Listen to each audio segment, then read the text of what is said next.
Hello and welcome to the Channel 1 Newsroom, live from our studios at number 5 Oula Hansen Lane at Tesano. I am Inusafo. Coming up, Finance Minister Dr. Kasiela Tuforsen announces reforms within Ghana's cocoa sector in the wake of recent challenges.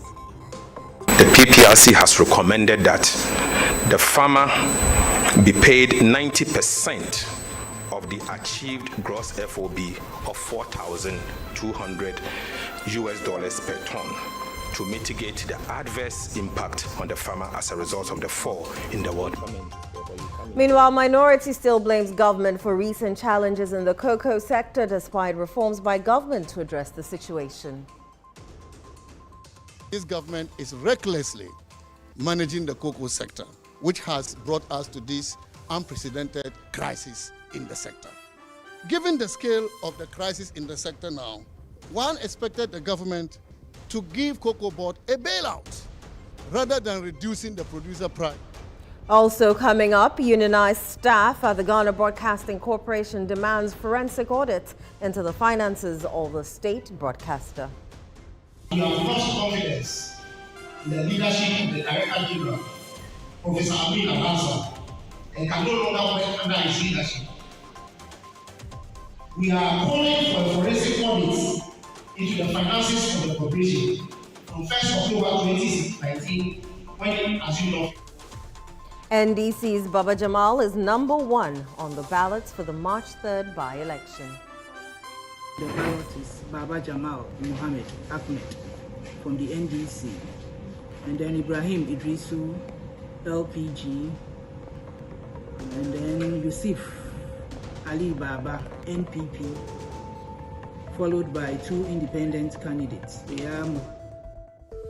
And later, Kente weavers in Bondre in the Ashanti region want a national day of celebration for Kente. This Omampania declare Wednesday say a full good day. At the Pananka, the SUS say, Anka, this in Bako, Edia Duadanso, and National Kente Day. And I said, Bosumi be Sanka, Ghana Bosumi, a dear match. In Channel 1 Business.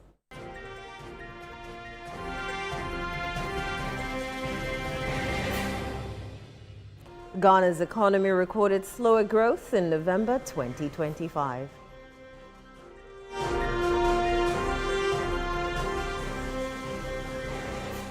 In Channel 1 Sports,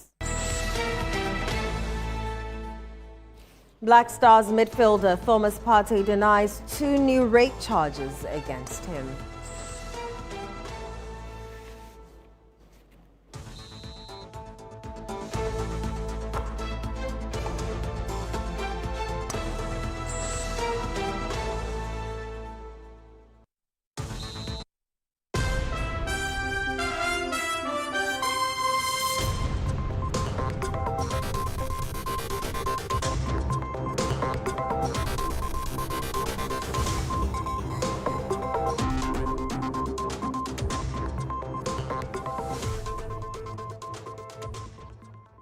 Many thanks for choosing us this hour. Let's settle for the details of our stories.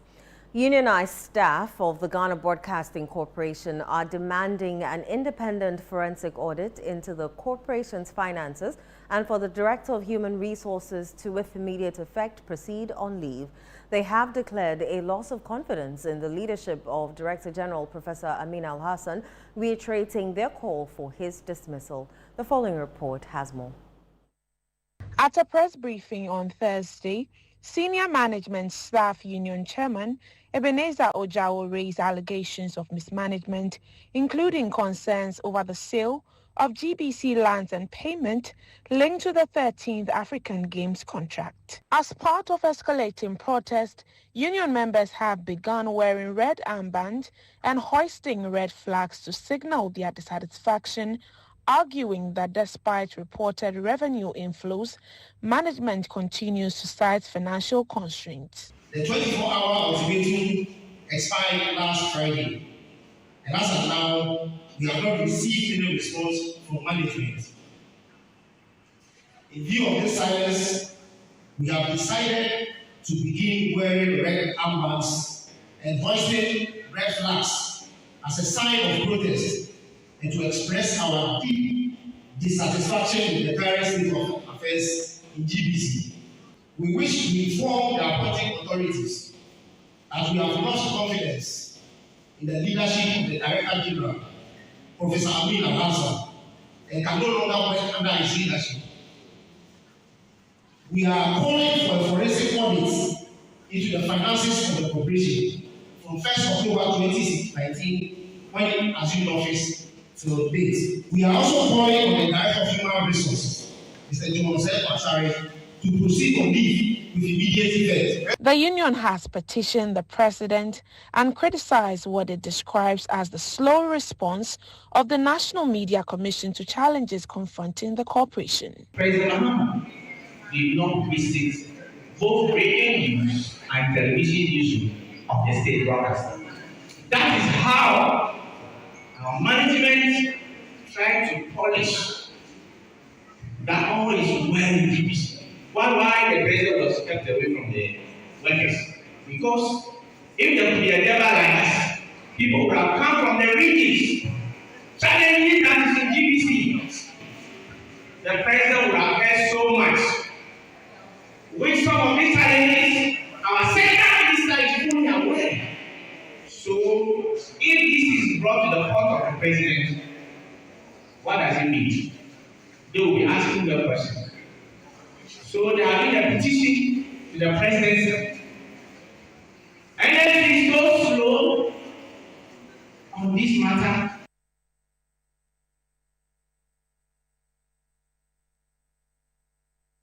The Producer Price Review Committee, chaired by Finance Minister Dr. Kasiel Atuforsen, has announced a new cocoa producer price for the remainder of the 2025-2026 crop year, following a sharp decline in international cocoa prices.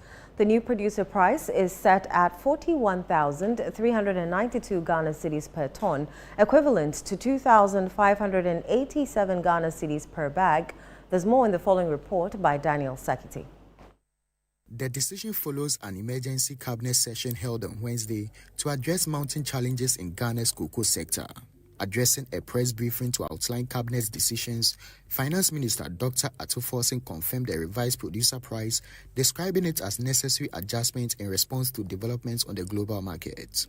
In order to cushion the farmer, the PPRC has recommended that the farmer be paid 90% of the achieved gross FOB of $4,200 per ton to mitigate the adverse impact on the farmer as a result of the fall in the world market price.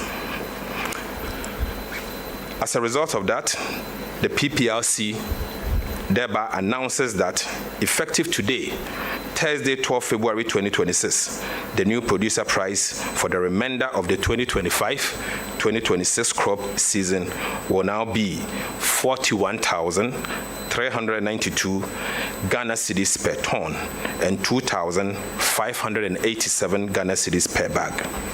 This measure has become necessary to reflect the reality of the world market price of cocoa, ensure the injection of immediate liquidity for expedited payment of farmers, and guarantee the sustainability of our cocoa sector. On delayed payments to cocoa farmers, Dr. Atuforsen disclosed that Cocoa Board has been directed to immediately begin settling outstanding payments owed to affected farmers. To bring relief to unpaid cocoa farmers, Cabinet has accordingly directed the Ghana Cocoa Board to commence immediate repayment of all affected cocoa farmers. The Finance Minister also announced that the Attorney General has been tasked to conduct a forensic audit into the activities of Cocoa Board under the previous administration. Cabinet also directed the Attorney General to commission concurrent forensic audit and criminal investigation into the activities of Cocoa Board over the last 8 years. Cabinet has directed the Ministry of Finance to initiate also immediate reforms at Cocoa Board to streamline their operations and cut costs. Wasteful and uncontrolled expenditure practices are to be curtailed immediately. Dr. Atuforsen also indicated that government will shift its cocoa financing strategy, with purchases to be supported largely through domestic bond issuance. The new financing model will utilize domestic cocoa bonds to purchase cocoa and repay the cocoa proceeds within each crop year. The bonds will be used to raise a revolving fund for Cocoa Board to turn around at least once during the season. The model will also revive the indigenous license buying companies that have been completely thrown out of business as a result of the current financing model.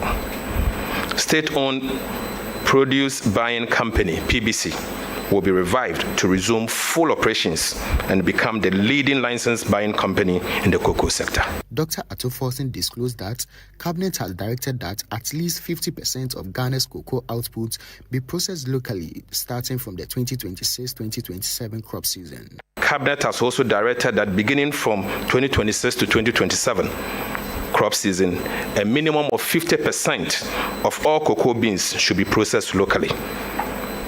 And this will be part of the Cocoa Board bill going to Parliament. Pursuant to this, the state-owned cocoa processing company, CPC, will be revived as a matter of priority to become the leading processor of Ghana's cocoa beans. I've also, this morning, together with my colleague, the Minister responsible for Trade, Agribusiness and Industry, met with domestic cocoa processors cutting across the private sector who have indicated that they have the capacity and the willingness to process more than 50% of Ghana's cocoa beans going forward. An agreement has been reached on the immediate implementation of this policy. Let's still stay with this topic because the minority in Parliament has slammed the government over what it describes as a reckless management of the cocoa sector, resulting in delayed payments of cocoa farmers. The caucus contends that the continuous injection of foreign exchange into the economy has resulted in the current crisis confronting the cocoa sector. Addressing journalists on the reduction of the producer price of cocoa, the minority caucus called for the dismissal of the Chief Executive Officer of Cocoa Board. Channel 1 News' Me Ayikwe Okang reports. Following the government's announcement of a reduction in the producer price of cocoa from 51,660,000 Ghana cedis per ton to over 41,000 Ghana cedis per ton, the minority caucus on Thursday addressed journalists accusing the government of recklessly managing the cocoa sector, which has resulted in the current challenge confronting the industry. This government is recklessly managing the cocoa sector, which has brought us to this unprecedented crisis in the sector. Given the scale of the crisis in the sector now, a sector which is one of the most important pillars of our economy, one expected the government to give Cocoa Board a bailout, as we did during the MPP times, rather than reducing the producer price for cocoa. A bailout would have been necessary, particularly at the time we are told that the economy is strong and resilient. They said they are better managers of the economy. An economy that is better managed cannot pay cocoa farmers. The caucus also attributed the government's injection of over $10 billion into the economy to the current crisis confronting the cocoa sector. We warned this government about the reckless overvaluation of our currency. We warned them several times that these dollars they are pumping and pumping into the economy, that reckless intervention. Last year alone, they intervened to the tune of 10 billion United States dollars. Because those of you who understand economics know that when you overvalue your currency, it adversely affects the export competitiveness of your country. When your inflation is 3.8%, your currency should depreciate by at least 3.8% in order to protect exports. What do we see? They are going around bragging about appreciation. That is poor economics. The ranking member on the Economy and Development Committee, Kojo Oponkroma, for his part, called for the dismissal of the CEO of Cocoa Board, Dr. Randy Abbey. All of this has come about because of the reset that Cocoa Board did.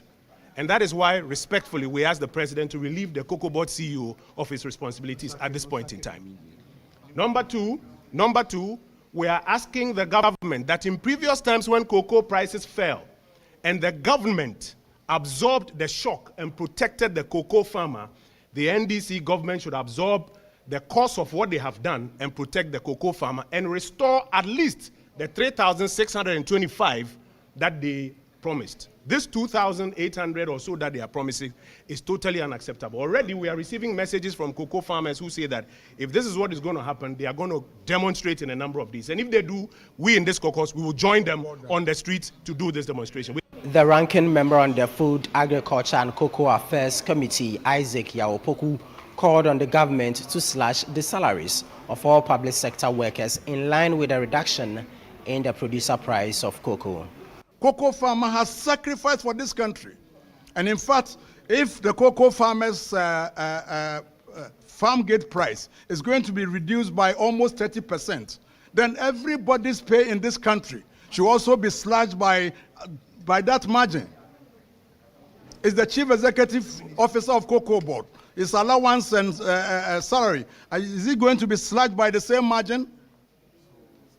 I am sad. Today is a sad country for everybody. And I think the president should come again. Cocoa farmers deserve better, and they should not be treated like trash. Let's get more on this matter. MP for Oforikrom, Michael Edu, joins us on Zoom for more. Honorable, you're welcome to the Channel 1 Newsroom. Thank you. Good evening. Good evening. Now, the minority believes that these reforms that the finance minister spelled out are not enough? Yes, exactly.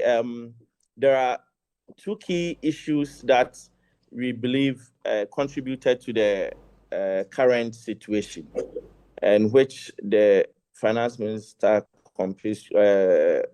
surprisingly didn't even include in the things that he said, because we all know that the FX, which is the city's appreciation, has affected the industry, and that is why the former finance minister indicated that because the government was injecting a lot of dollar into the economy, this affected our exports.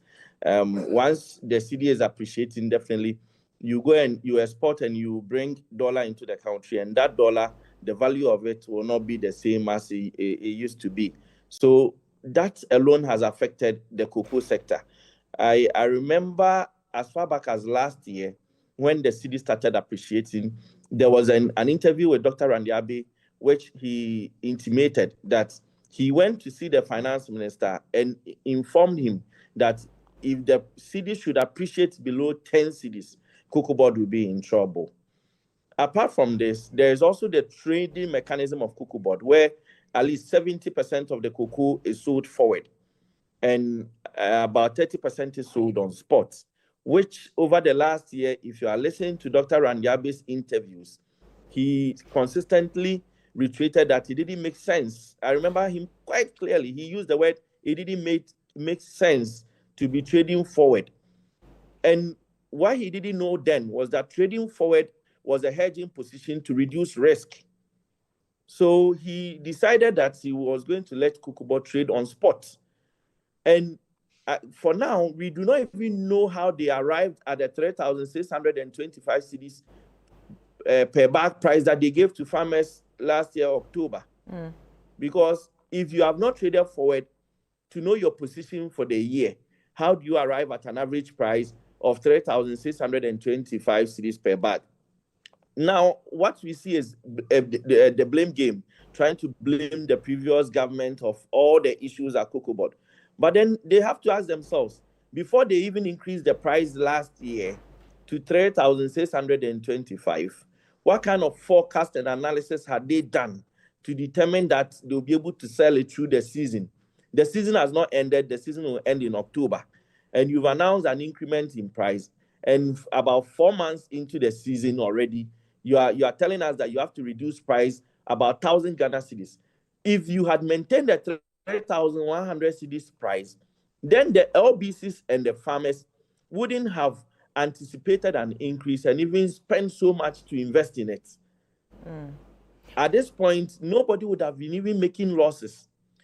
I've heard them say that they are going to pay the cocoa that has been bought. What about people who have invested money into their farms in anticipation and have done their financial analysis in anticipation that the new price of 3,625 per bag of this year is going to come to clear those finances. One of the factors for the reduction in prices was... put them in a very difficult position. Honorable, one of the factors for the reduction in prices was the global prices, which has also been reduced. You're not satisfied with this reduction? Didn't they know this?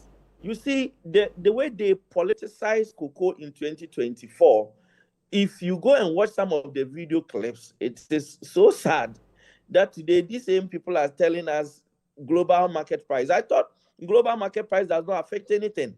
In this country, we were made to believe that the global market price does not affect anything.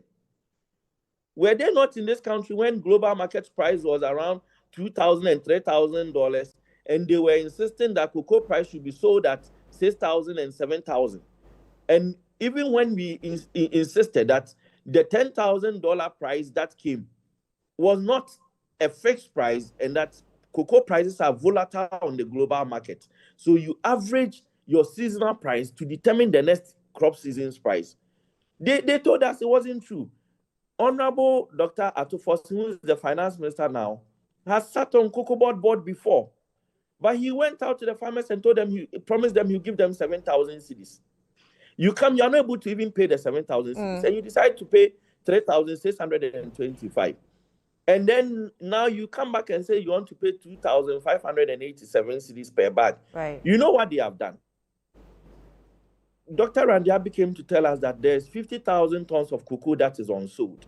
The moment he announced that, the price moved from $4,200 to $3,600 because it indicated an oversupply of cocoa beans on the market. Today, the price is no more $4,200. It is $3,600. And it might even go down further. Honorable, what are the grounds? They've taken $1,000.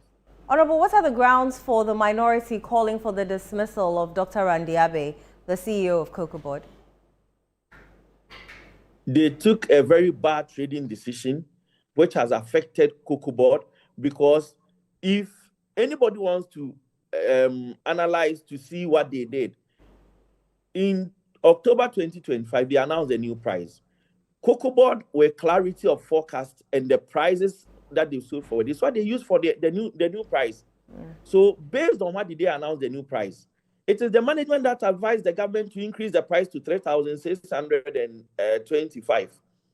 If they knew they had crisis, why would they even increase the price? If they knew they had crisis, why would they even give fertilizer out for free to farmers when they knew that the fertilizer also come at a cost? All these are questions that the management has to answer. Last year, when they were announcing the free fertilizer and they were announcing the new prices, people were hailing them and they were happy. They cannot approbate and reprobate. When it is good for them, they enjoy it. When it is not good, then they blame the previous government. Right. So the bar stops on Dr. Randiabi. He took decisions that didn't help the industry. In previous years, when a situation like this happens, the government sits down, finds money to support the industry. When you do the calculations of the 50,000 tons excess and multiply by the 1,000 Ghana cedis difference, it's going to about 800 million cedis. So why won't the government find money and support the industry so that in the next season, which is October, the next season will be October, then you announce a reduced price to the farmer. That one, the farmer will understand. But not when the farmer has invested so much, and then you have promised him and agreed with him on a price from last October. He has used it for his planning and budget. Then you come and reduce it by 1,000 Ghana cedis. Honorable Michael Edu, always a pleasure speaking to you. Thank you so much. Thank you. Thank you. Right, let's move on to some other stories now. The National Democratic Congress candidate for the March 3 Ayawaso East by-election, Baba Jamal Ahmed, has drawn #1 on the ballot paper.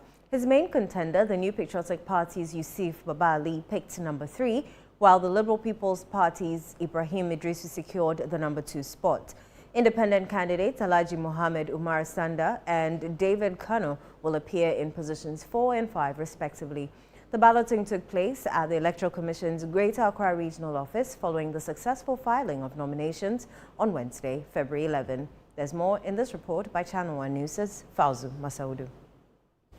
Thursday's balloting followed the close of nominations the previous day. The 5 candidates drew their ballot positions in sequence determined by an earlier draw. Baba Jamal of the NDC secured the top spot, while his main contender, Yusuf Baba Ali of the NPP, picked number 3. On the ballot is Baba Jamal Muhammad Ahmed from the NDC, and then Ibrahim Idrisu, LPG, and then Yusuf Ali Baba, NPP, followed by 2 independent candidates. They are Muhammad Umar Sanda and then Kano David. The printing of poll will be, consist of the pictures. For the notice of poll, we are going to have the pictures of the candidates and their details. Reacting to the outcome, Baba Jamal described drawing number 1 as a sign of victory. When you come into Islam, it's the same thing. 3 is a very significant number, and then number 1 is also very, very significant. Now we call it in Islam witri. So 3 is also witri, and then number 1 is also witri. So I picked witri first, and I picked witri last.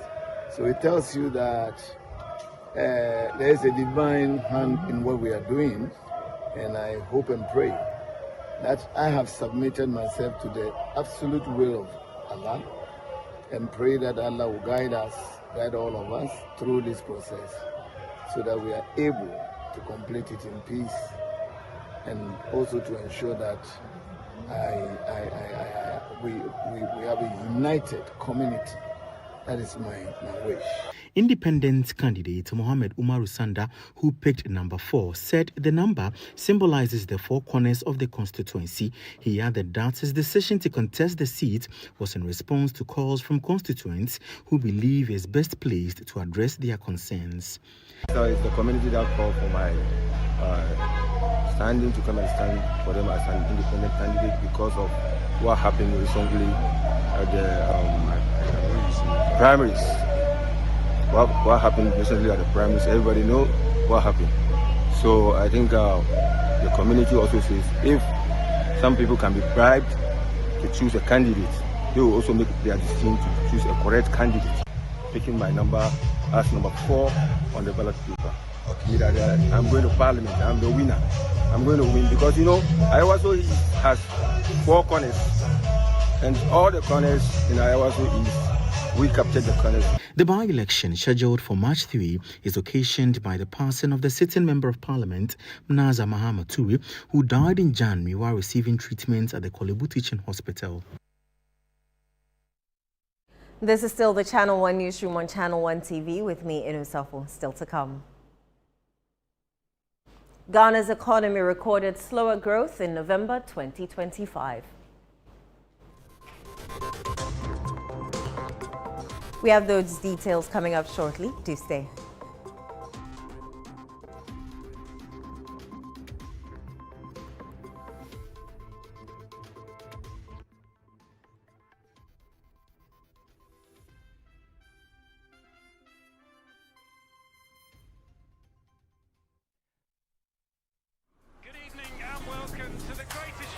This is a people's game. They will be bubbling about this one for weeks and months to come. Let's go!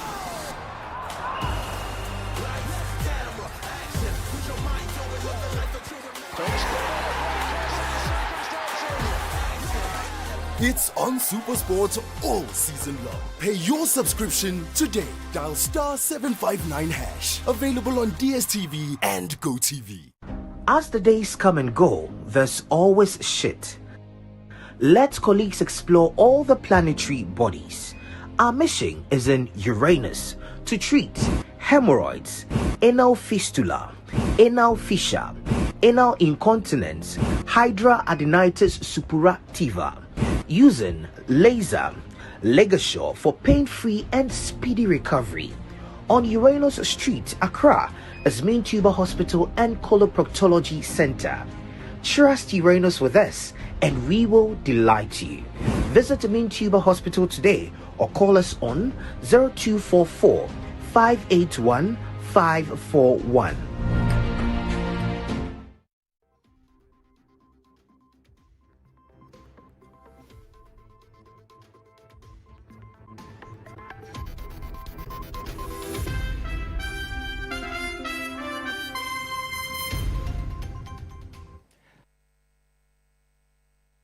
You're welcome back. Up next is Channel 1 Business with Neteli Neti Ajahu.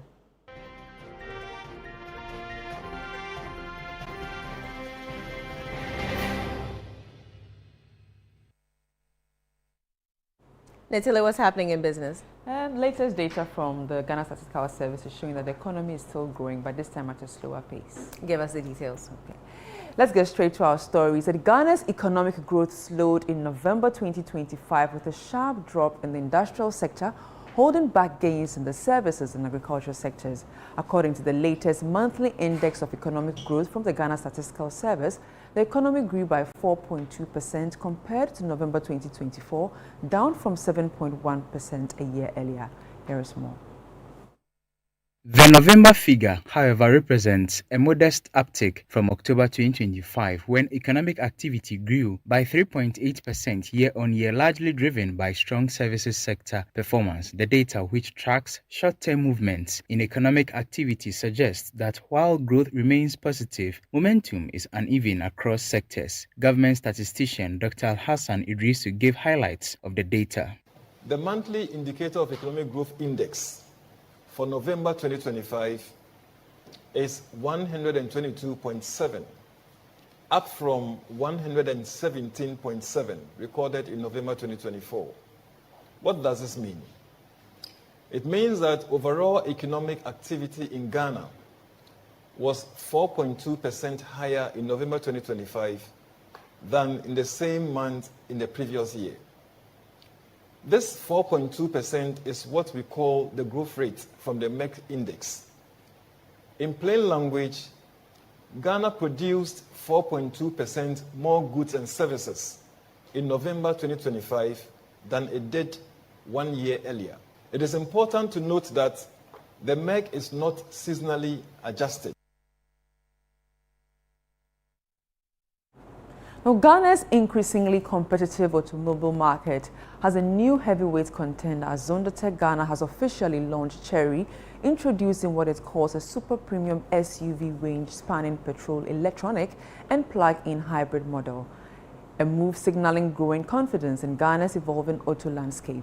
The launch unveiled 5 models targeting executive and upper middle segments. There's more in this report. Ghana's sport utility vehicle, that is SUV segment, is growing rapidly, driven by high urban incomes, financing options, and demand for higher riding vehicles.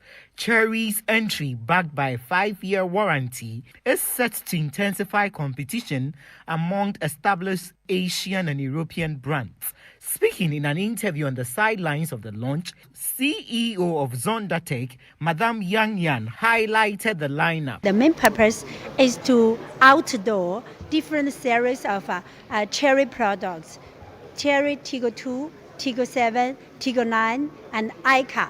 Tiggo 2 is the most affordable vehicle, and Tiggo 7 is the most economic vehicle, and Tiggo 9 is the most luxurious vehicle, and Ica is a purely EV. You can take the EV for more than 400 kilometers. So they are the perfect products for Ghanaians. She also reviewed employment plans linked to a potential local assembly. This vehicle is to be assembled in Ghana, and per Cherry's requirements, we have to establish the state-of-the-art, a massive automated assembly plant. For that assembly plant, we're going to employ over 200 staff who are working on the automated assembly line, and we have to do training, to do technology and the knowledge transfer. On aligning with national industrial policies, Madame Yan Yan added that her outfit is currently leveraging the 24-hour economy policy to spur growth. We have been working day and night to provide the products to the customers. So we really welcome the 24-hour policy, and also we want to be aligned with that policy. We want to be included in that policy.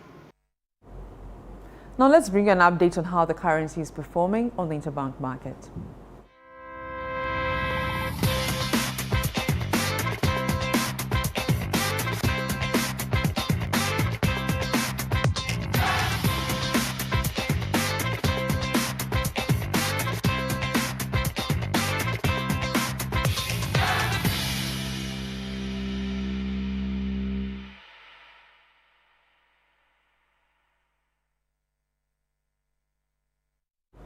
And that's all for business. I am Netele Ajao. Back to you, Thank you very much, Netele. Let's do some more stories. The National Road Safety Authority has tasked a technical team to, in 1 month, investigate and submit a report on the safety of Toyota Voxys being used for commercial travel. The probe follows increasing cases of accidents involving Toyota Voxy on long-distance travel and concerns about the safety of the vehicle. Channel 1 News' Sheba Araba Benin has more. In recent times, Toyota Voxy vehicles have become a popular option for commuters who travel long distances on account of what they describe as its ability to move fast. However, this preference is met with the challenge of increasing accidents on the roads. The Toyota Voxy is believed to be a right-hand drive vehicle which is converted to left-hand drive, raising concerns about standards.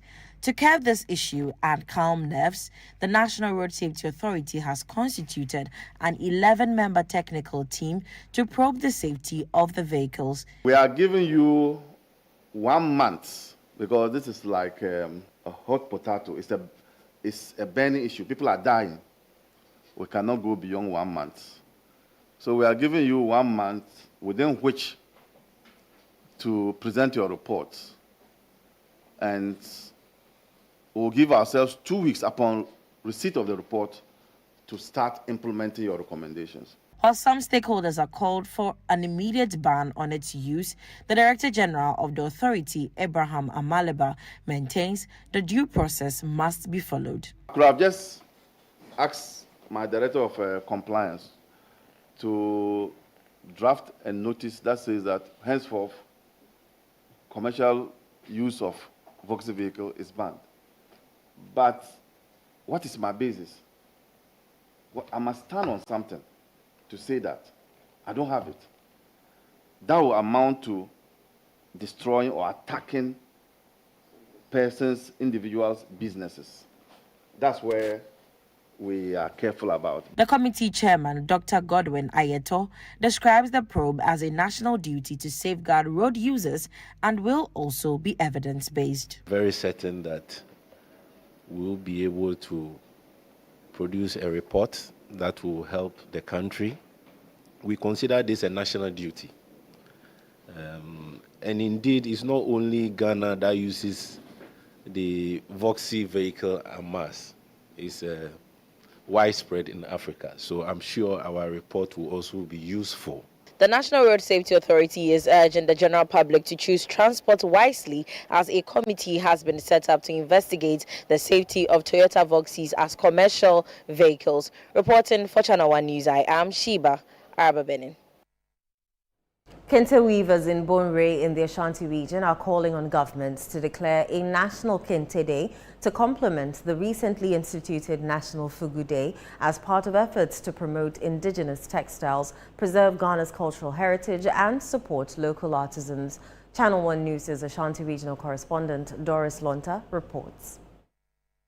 The appeal follows government's declaration of Wednesday as National Fugu Day, a move aimed at promoting the northern woven fabric and correcting earlier misconceptions that described the attire as merely a blouse. The misunderstanding arose during the president's 3-day official visit to Zambia, where the fugu he wore was misunderstood by some commentators. According to the Bonre Kente weavers, while the initiative to promote fugu is commendable, similar national recognition should be extended to Kente, which is globally recognized as a symbol of Ghanaian identity, royalty, and tradition. They argue that the declaration of a National Kente Day will not only ensure inclusiveness, but also boost patronage for locally woven Kente, create jobs, and help sustain the centuries-old craft passed down through generations. This Omampania declare Wednesday say a fugu day. A department of the SUS say anka days ni baako ebi adwada nso enye National Kente Day. Anase bosumi bi senka Ghana bosumi edi anim match no. Isanse e fa ho die bosumi no no. Kebetumi declare say bi abosumi ye National Kente Day. Sra ne besira Omampani. Se odi fugu sheko Zambia omhu atale na hye no mu se di esitie e no mu kwan a ye fa so yisi Omampani nyanto bo ase ekire mu de kire wo mo ama sisi akoba se omampani yi da bi esi ho se edase no eye force se Ghana ni ba bia no eni su fugu ndi ebesire mampani se mbeso so otu kwan so a eya Kente nso won fa bi mfra emfa ntu kwan mayen eye secondary school so Ghana ha kayem peda bi se obi efie da bia no Ghana ni ba bi o secondary school bia no onfa Kente ene afade and among from school atali no omo empam. The weavers further expressed concern over the influx of fake and printed Kente fabrics, mostly imported, which they say is severely undermining their livelihoods. They are therefore urging the government to place a ban or impose stricter controls on the importation of imitation Kente designs. Yes, Rabbi said, Sir, material na essay Yadumano, and I essay or mine a Japadian and walk, when you look rubium and yes, Rabbi Sanka, only be being found, said the Bayer at 2 bits my day, because a man who ya Fadiano, difference a woman need because ye Japadiani at the end and I'm do ya, Abasum Ghana, and you look rubian. For the Kente weavers, the declaration of a national Kente Day will boost their businesses while preserving Ghana's cultural heritage. Reporting for Channel 1 News, I'm Doris Lonta, Ashanti region.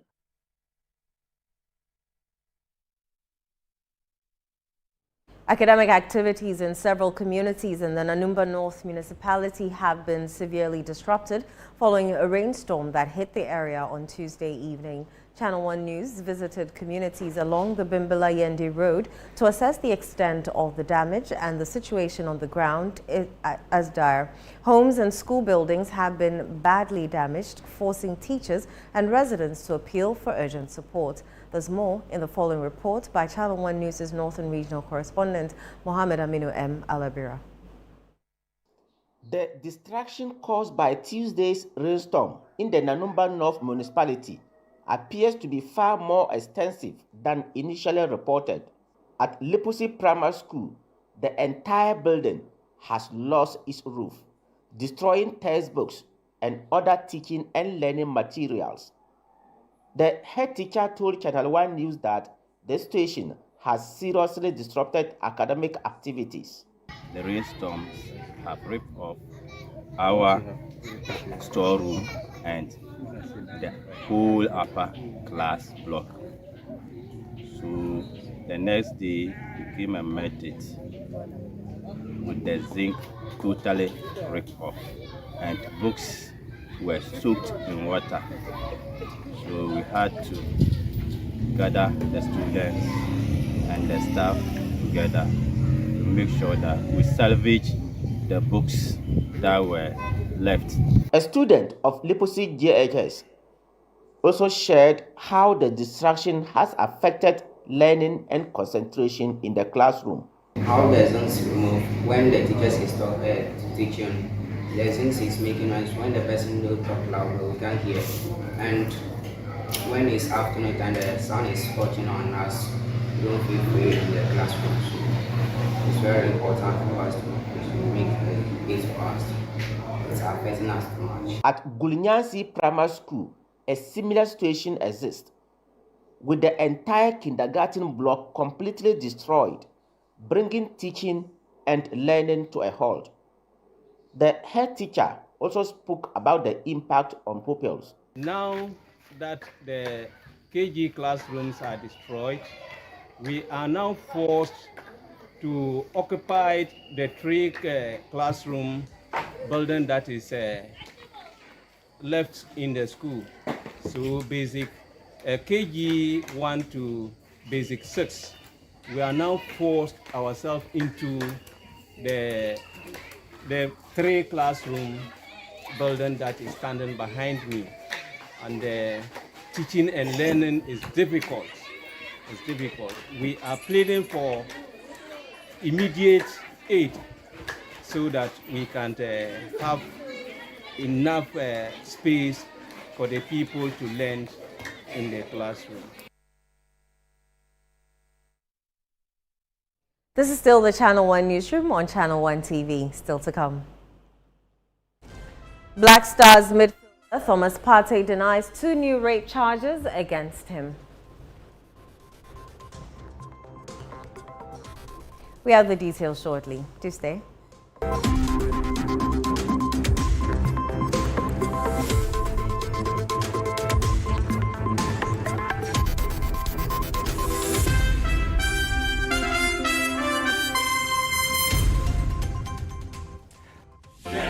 Are you ready to revolutionize the future of agriculture? The Ministry of Trade, Agribusiness and Industry, in partnership with the Ghana Exim Bank, proudly presents the Ghana Agrotech Fair 2026. The fair will feature exhibitions, market linkages, masterclasses, and workshops on climate-smart farming, digital tools, and export development. Join us at the Black Star Square from March 17 to March 19 at 9 a.m. each day. The President of the Republic, His Excellency John Dramani Mahama, will be assisted by the Minister for Trade, Agribusiness and Industry, the Honorable Elizabeth Ofuswejari, and the Chief Executive of the Ghana Exim Bank, Honorable Sylvester Adina Mensah, to open the fair. Government agencies, agrotech firms, startups, farmers, financial institutions, and the general public are all welcome. To exhibit or for inquiries, call 0559 679326 or 0242 585419.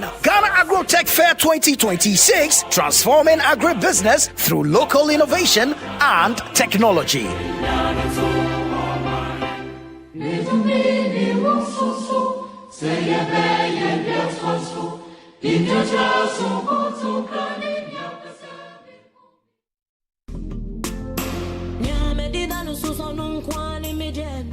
This Valentine, love deserves a soundtrack. A night where hearts beat as one, where melodies speak the words you cannot say. Join us on the 21st of February for an unforgettable romantic Valentine concert, Shades of Love.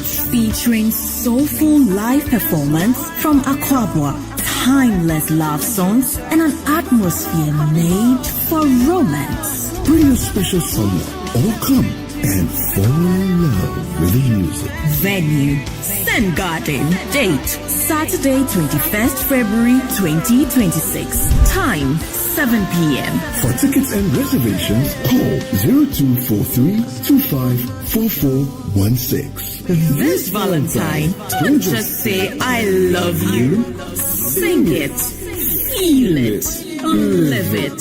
Media partners for Shades of Love concert. Channel 1 TV, 97.3 City FM, 3 Music TV, and Foresight TV.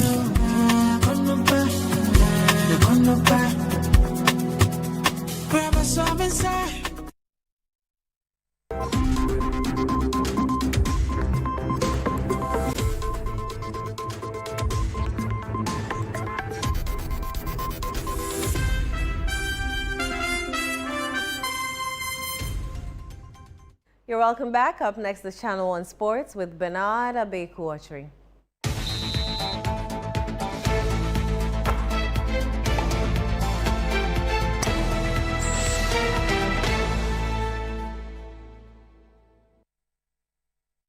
Partey's in the news again? Yeah. So this is 2 + 5. That's 7 counts of rape. Wow. And 1 sexual assault. Allegedly. Give us the details. Let's get into it, shall we now? Lawyer for Thomas Partey, Jenny Wardshire, says the former Arsenal midfielder denies 2 additional rape charges leveled against him as of February 12, 2026. The alleged offences are said to have taken place between 2021 and 2022 when Partey was a first-team regular at Arsenal. He was charged 4 days after leaving the Premier League club following the expiration of his contract at the end of June.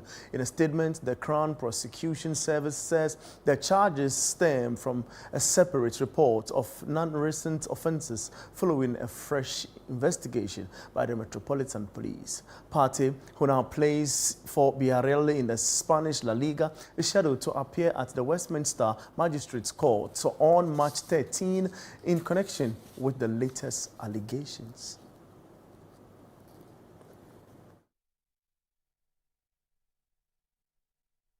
Let's now come back to Accra, and the Accra Hotspurs Foundation, a subsidiary of Accra Hotspurs, a club competing in Ghana's third-tier division, has taken another significant step in its commitment to community development with its latest initiative themed Children Against Drugs, led by CEO Mohammed Lai. The initiative uses football as a tool to educate and sensitize children against drug abuse and other social vices. My colleague Gabi Ofer was there and report. The Accra Hotspurs Foundation's initiative, held under the theme Children Against Drugs, brought together representatives from the Narcotics Control Board, the Educational Directorate, and members of government. The program took place at the Latibia Okeshi 2 Primary and KG, where young pupils were engaged through interactive discussions focused on promoting discipline, healthy living, and positive decision-making. Through this outreach, the foundation continues to demonstrate its commitment using football as a platform to inspire, educate, and protect the next generation. I chose football because kids are so much attached to football. And using football as a tool, we bring people and they understand the game as peaceful and trying to connect communities. So if I can use football to connect communities, the best thing I can do is try to inject it to them the message I have, which is stop drugs, because it's not going to take you anywhere. You want to be healthy, you want to play football, you have to be healthy. You don't need any sick person in football. It's an energy game. So using the game to change lives, I think that's the main priority. You see me drive on. Bawe Manche, Niboy Kojo II, also called on other foundations to emulate the Accra Hotspurs Foundation by undertaking similar community-based initiatives through sports. There has been a vast change, honestly speaking. And I don't know how come within just some few period of time, drug has taken so much attention and then so much time of our people, especially the youth and the young ones. As part of effort to help children stay focused and disciplined in school, the foundation donated items including books, pens, and school bags to selected schools that assembled at the event. The foundation also assures stakeholders that the initiative would continue with the aim of promoting a positive and impactful narrative for the children. Well, that's the very latest from the world of sport, and I am Bernard Abeku. That's just what I know. Thank you very much, Abeku. You're welcome. And that's how we wrap up the bulletin on the Channel 1 Newsroom. Let's recap our headlines. Finance Minister Dr. Kasiel Atoforson announces reforms within Ghana's cocoa sector in the wake of recent challenges. Minority still blames government for recent challenges in the cocoa sector despite reforms by government to address the situation.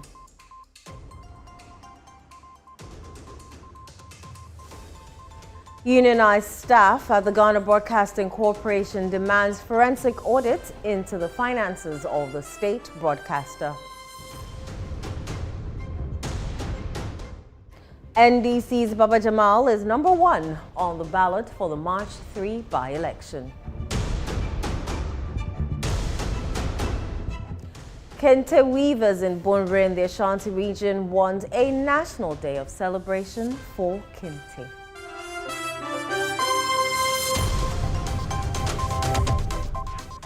Do visit our website, channel1newsonline.com, for information on our top stories and more.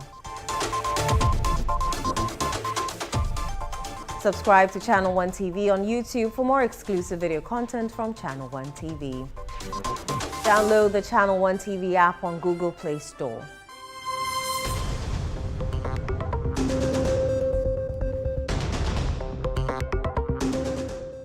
I am Inosafo. Many thanks for watching.